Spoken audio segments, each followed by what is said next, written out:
আজকের তাজা news update. Humayun কবিরের কন্যার শ্বশুর বাড়িতে 10 কোটি টাকার সম্পত্তি বাজেয়াপ্ত, ক্ষোভে ফুঁসছেন সাসপেন্ডেড বিধায়ক। বিধানসভা নির্বাচনের প্রস্তুতি বৈঠকে যোগ দিতে যাচ্ছেন সিইও মনোজ আগরওয়াল। এক দফায় ভোট করানোর প্রস্তাব দিতে পারেন। সংবিধানের প্রতি আস্থার প্রকাশ, মমতার সোয়াল নিয়ে হিন্দু মহাসভার আবেদনের প্রেক্ষিতে পর্যবেক্ষক প্রধান বিচারপতির। অভিষেক বন্দ্যোপাধ্যায়ও কবিতা লিখলেন। এসআইআর এর মৃত্যু উপত্যকা নিয়ে তৃণমূল সংসদের কলমে তীব্র হল শাসকের বিরোধী সুর। এবার সোশ্যাল মিডিয়ায় কেউ রাজনৈতিক সমালোচনা করলে যে কাউকে যান্ত্রিকভাবে গ্রেপ্তার বা কোনো ধরনের হেনস্থা করা যাবে না, নির্দেশ সুপ্রিম কোর্টের। সঠিক কি নির্দেশ দিল সুপ্রিম কোর্ট, জানাবো বিস্তারিত আলোচনায়। এসআইআর বাধা বরদাস্ত করা হবে না, রাজ্যকে কড়া হুঁশিয়ারি দিল সুপ্রিম কোর্ট। রাজ্যে এসআইআর ফর্ম পুড়িয়ে দেওয়া নিয়ে এফআইআর হয়নি কেন, ডিজিকে শোকজ করল সুপ্রিম কোর্ট। মুখ্যমন্ত্রীর সওয়াল করা নিয়ে রাজনীতি করবেন না, বিজেপি ঘেঁষা সংগঠনকে ভৎসনার প্রধান বিচারপতির। ছাড়পত্র পায়নি প্রাক্তন সেনাপ্রধানের বিতর্কিত বই, তবু মিলছে বাজারে, এ নিয়ে এফআইআর করল দিল্লি পুলিশ।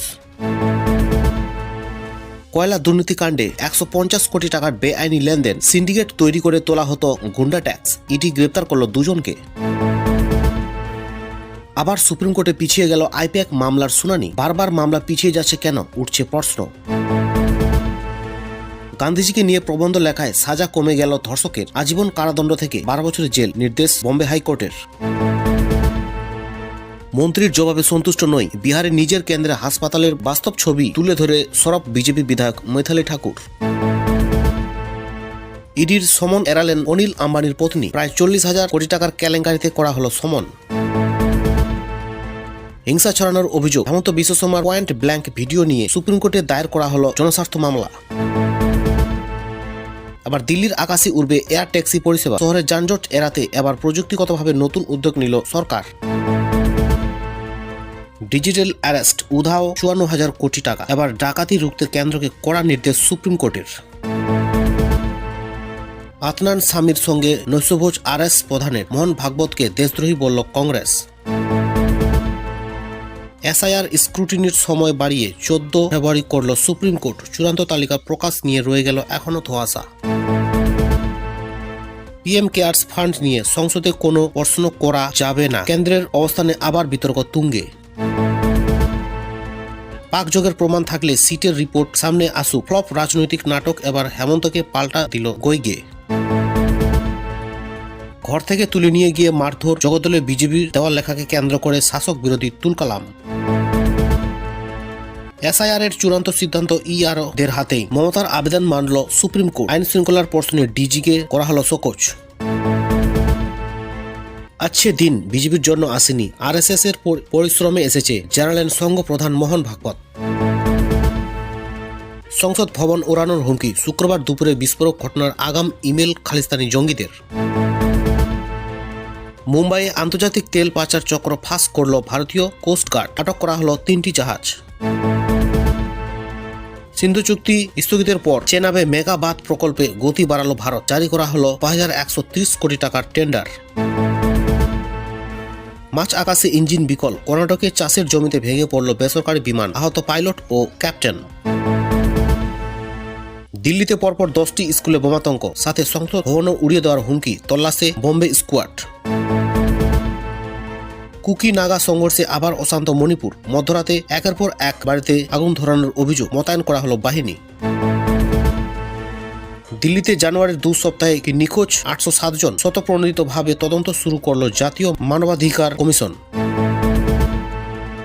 সন্তান আমার নয়, কোনো সম্পর্ক নেই অনুষ্কার সঙ্গে, ষড়যন্ত্রের অভিযোগ তুলে লালু পুত্র তেজপ্রতাপ যাদব। মোবাইলের এক ক্লিকেই অ্যাকাউন্টে আসবে টাকা, প্রভিডেন্ট ফান্ডের জন্য আসছে ইউপিআই যুক্ত নতুন অ্যাপ। বাংলাদেশে ভোট হতে নিষিদ্ধ মোবাইল, প্রতিবাদী কমিশন ঘেরাওয়ের হুঁশিয়ারি জামাতের জোটসঙ্গী নাহিদের। অ্যাপস্টেন কাণ্ডের জেরে টলমল ব্রিটেনের প্রধানমন্ত্রীর গদি, ঘনিষ্ঠ নেতা পদত্যাগ করতেই ঘরে বাইরে চাপের মুখে স্ট্রামার। বিদ্যুতের বাকিয়া মেটান, বাংলাদেশের আদালতে মামলার মাঝেই ইউনূস সরকারকে আবার চিঠি আদানি গোষ্ঠীর। পাকিস্তানের পাশে আছি, এবার বার্তা চীনের, ভারতের দিকে আঙুল তোলা, ইসলামাবাদ কাণ্ড নিয়ে মুখ খুলল জিনপিং প্রশাসন। এরকম সমস্ত খবরের ডেইলি আপডেট পেতে লাইক এন্ড সাবস্ক্রাইব করুন SN247 নিউজ চ্যানেলকে। আসছি বিস্তারিত আলোচনায়। সমাজ মাধ্যমে রাজনৈতিক সমালোচনা করে শাসকের রোষে পড়ার ঘটনা আজকাল প্রায় সবই রাজ্যেই দেখা যাচ্ছে। বর্তমানে এই ধরনের কেস পশ্চিম বাংলায় রাজনীতি খুবই কমন হয়ে দাঁড়াচ্ছে। শাসক দলের হয়ে বিরুদ্ধে কোনো সমালোচনা বা বিরূপ কোনো মন্তব্য করলেই অ্যারেস্ট করা হচ্ছে। তবে এই ধরনের একটি মামলায় তাৎপর্যপূর্ণ নির্দেশ দিয়েছে সুপ্রিম কোর্ট। শীর্ষ আদালত ওই নির্দেশে স্পষ্ট বলে দিয়েছে যে একটি অভিযোগ দায়ের হলেই পুলিশ পদক্ষেপ করতে পারবে না, প্রশাসনকে সময় নিয়ে তদন্ত করে দেখতে হবে আদৌ অভিযোগের ভিত্তি রয়েছে কিনা, সংশ্লিষ্ট পোস্টটি বাক স্বাধীনতার গণ্ডির মধ্যে রয়েছে কিনা, তারপরেই যা করার করতে হবে। অতি সক্রিয়তা থেকে প্রশাসনকে দূরত্ব বজায় রাখারও নির্দেশ দিয়েছে আদালত। গত 1.5 দশকে পশ্চিমবঙ্গের টানা ঘটনায় সমাজ মাধ্যমে পোস্টের জেরে শাসকের কোপে পড়ার অভিযোগ উঠেছে। বাম জামানায় যে হেতু সমাজ মাধ্যমের এই রমরমা ছিল না, তাই সেই পূর্বে এই ধরনের অভিযোগও খুব একটা শুনতে পাওয়া যেত না। কিন্তু মমতা বন্দ্যোপাধ্যায়ের সরকার আসার পর এমন একাধিক ঘটনা নিয়ে সরব হয়েছে বিরোধী দল থেকে মানবাধিকার সংগঠনগুলি। 2012 সালের এপ্রিল মাসে যাদবপুর বিশ্ববিদ্যালয়ের অধ্যাপক অম্বিকেশ মহাপাত্রকে গ্রেপ্তার করা হয়েছিল ফেসবুকে একটি কার্টন ফরওয়ার্ড করার অভিযোগে। প্রেক্ষাপট ছিল কেন্দ্রের রেলমন্ত্রী পদে দীনেশ ত্রিবেদীর জায়গায় মুকুল রায়কে স্থানান্তরিত করা। সেই অধ্যাপককে এক রাত লকআপে কাটিয়ে পরের দিন জামিন পেতে হয়েছিল আদালত থেকে। তিনি সুপ্রিম কোর্টের ওই রায়কে স্বাগত জানিয়ে বাস্তবায়নের নিয়ে সংশয় প্রকাশ করেছিল। তার কথায়, এই রায়কে আমি স্বাগত জানাচ্ছি, কিন্তু অভিজ্ঞতা থেকে বলছি এই রায় কতটা অনুসৃত হবে তা নিয়ে সংশয় রয়েছে। যে আইনগুলি রয়েছে তাই অনেক সময় কার্যকর করা হয় না। তিনি বলেন, ওই মামলায় পুলিশ আদালতে তাকে 14 দিন হেফাজতে নিতে চেয়েছিল, যদিও আদালত জামিন মঞ্জুর করে। তবে সেই মামলা তাকে টানতে হয়েছিল 11 বছর ধরে। 2023 সালের জানুয়ারি মাসে এই মামলার নিষ্পত্তি হয়। তিনি জানতে পারেননি ওই পূর্বে তার বিরুদ্ধে 2টি থানায় পৃথক মামলা দায়ের করা হয়েছিল।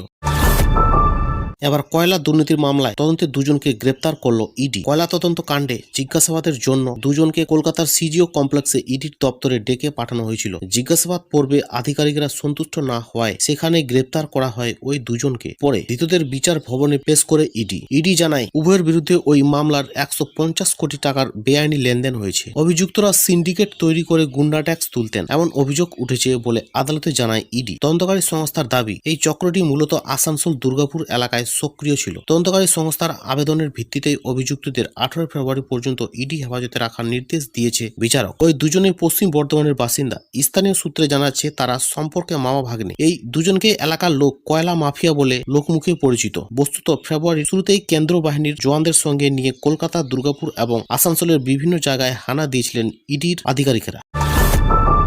রাজ্যের আইন শৃঙ্খলা থেকে শুরু করে স্থানীয় প্রশাসনের ভূমিকা একাধিক প্রশ্ন তুলে 30টি বিধানসভা কেন্দ্র ধরে ধরে চার্জশিট প্রকাশ করল বিজেপি। দলীয় সূত্রে খবর, এখনো পর্যন্ত মোট 65টি এমন চার্জশিট প্রকাশিত হয়েছে। ফেব্রুয়ারির শেষের মধ্যে রাজ্যের প্রতিটি বিধানসভা কেন্দ্রকে এই কর্মসূচির আওতায় আনার লক্ষ্য রয়েছে পদ্ম শিবিরের। বিজেপির নেতৃত্বের দাবি, সংশ্লিষ্ট কেন্দ্রগুলির সাধারণ মানুষের কাছ থেকে পাওয়া অভিযোগ, অভিজ্ঞতা এবং প্রতিক্রিয়ার ভিত্তিতেই এই চার্জশিট তৈরি করা হয়েছে। কোথাও স্থানীয় দুর্নীতি, কোথাও প্রশাসনিক ব্যর্থতা, কোথাও আবার জনস্বার্থ সংক্রান্ত একাধিক অভিযোগ তুলে ধরা হয়েছে।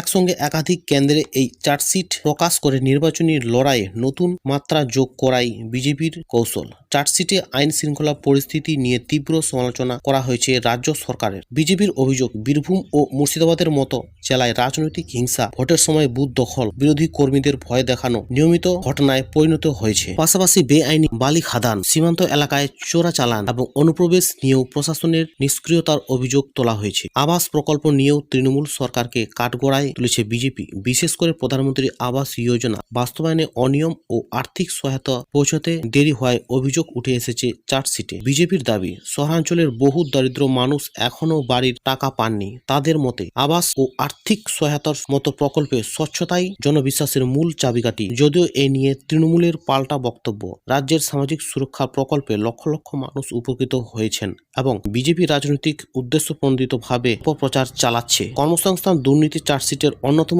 গুরুত্বপূর্ণ বিষয়। শিক্ষক নিয়োগ কেলেঙ্কারি ও স্কুল স্তরের নিয়োগে অনিয়মের প্রসঙ্গ তুলে বিজেপির অভিযোগ, রাজ্যের যুব সমাজ স্থায়ী কাজ ও ভবিষ্যৎ নিয়ে অনিশ্চয়তায় ভুগছে। চাকরি প্রার্থীদের আস্থা ভেঙে পড়ছে বলেও দাবি গেরুয়া শিবিরের। তৃণমূল অবশ্য এই অভিযোগে মানতে নারাজ। তাদের বক্তব্য বিরোধীরা বিষয়গুলিকে অতিরঞ্জিত করে রাজনৈতিক ফায়দা তুলতে চাইছে। নারী নিরাপত্তা ও পঞ্চায়েত ভোটে হিংসার প্রসঙ্গে উঠে এসেছে। বিজেপির চার্জশিটে দলের দাবি প্রশাসনিক দুর্বলতার জেরেই একের পর এক অপরাধের ঘটনা ঘটেছে। সীমান্তবর্তী এলাকাগুলিতে অনুপ্রবেশ ও পাচার নিয়েও উদ্বেগ প্রকাশ করেছে তারা। চার্জশিটের মাধ্যমে ভোটারদের সামনে বিজেপির প্রশ্ন, রাজ্যে আদৌ কতটা নিরাপদে আছে সাধারণ মানুষ। রাজনৈতিক বিশ্লেষকদের বক্তব্য, 30টি বিধানসভা কেন্দ্রকে কেন্দ্র করে তৈরি এই চার্জশিটের মাধ্যমে রাজ্যে নিজেদের রাজনৈতিক জমি আরও চওড়া করতে চাইছে বিজেপি। দুর্নীতির প্রশাসনিক দক্ষতা, নিয়োগ, আইন শৃঙ্খলা ও নারী নিরাপত্তা, এই বিষয়গুলি এখন রাজ্য রাজনীতির মূল আলোচনার কেন্দ্র।